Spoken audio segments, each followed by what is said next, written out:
Good morning mga ka-ADAS, mga ka-bookkeeper. Ako nga pala si Charlie Espino, Senior District Bookkeeper ng Mabini District, Division of Bohol, Department of Education. Ngayon, ang pag-aaralan natin ngayon, ang ating i-check na liquidation ay about sa telephone expenses o ang mobile load ng mga SIC sa panahon ni Secretary Sara Duterte. Merong DepEd Order number 2, ang title amended to Department Order number 17 series of 2019, patungkol to sa mga authorized eligible recipients and other maximum monthly provision for the postpaid line and prepaid na mga ginagamit ng mga SIC.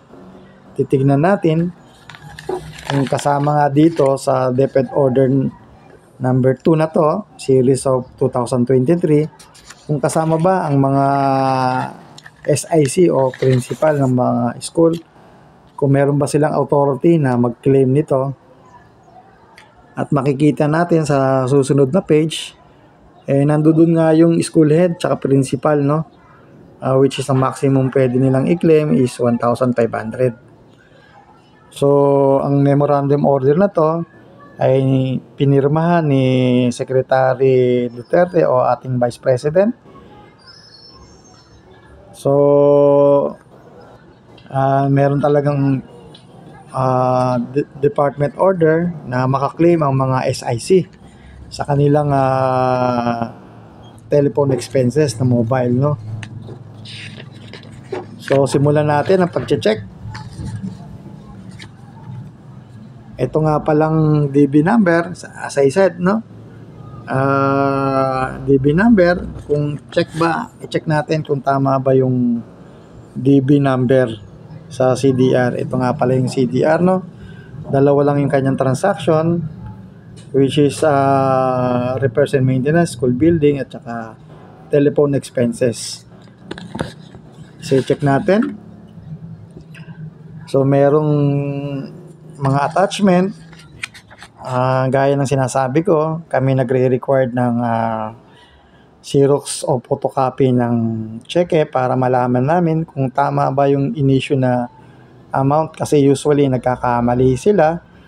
Nagkakamali sa total number ng DB, sa amount ng DB, tsaka amount ng cheque. Ang sinusunod namin ay kung magkano yung lumabas o yung nakalagay doon sa cheque. Kasi ito ang madededuct sa kanilang account. Then, check natin yung mobile load na 1,500. Yan ang resibo.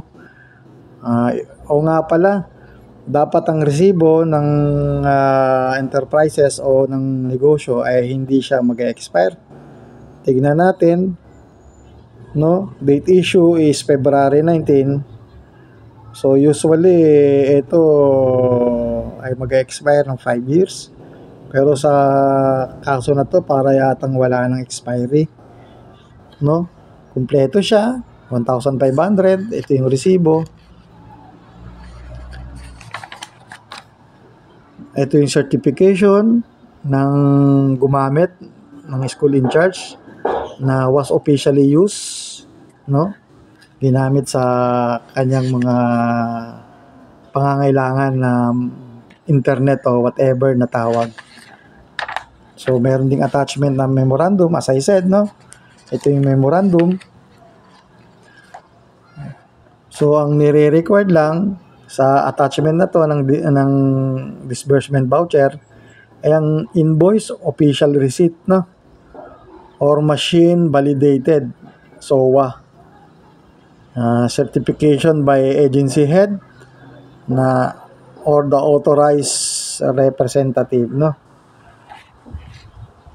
So, balik tayo.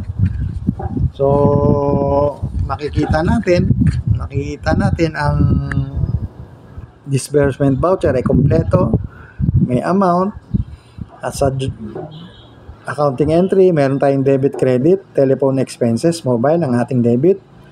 Merong code na 5020, 5020-001, which is 1,500. Ganun din, advances for operating expenses, ating credit, na may amount of 1,500. Pirmado ng bookkeeper, pirmado rin ng SIC o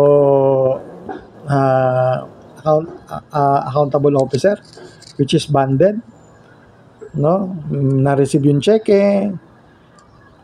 No, makikita nyo, have you noticed na may mga paid na stamp, gaya ng sinabi sa COA circular, na dapat perforated ang liquidation documents, no? Tinatakan ng paid para hindi na ito mabalik o may balik para mag-claim uli, no? Lahat ng attachment merong tinatawag na paid, bawat attachment, no? Ayan, no? Meron siyang paid. Ayan, ang resibo tinatakan din ng paid para hindi na siya magamit uli sa susunod na claim. Kahit ang certification, meron din tinatawag na perforated na paid. Kahit ang in-attach na memorandum, meron ding attach na stamped na paid. Ayan, as you notice, no, makikita natin. So, itong liquidation ng telephone expenses mobile, masasabi natin kumpleto siya, no? Complete with all attachment and documents na kailangan para masabi natin na kumpleto yung ang liquidation na to. So, cash available, no, supporting documents complete and amount claim proper. So, makikita natin na nag-issue na siya ng cheque, which is pangalan sa DB. Ayan, no, pangalan ng payee, yun din ang pangalan sa cheque. So, hanggang dito na lang siguro, mga ka-bookkeeper. Maraming salamat. Thank you.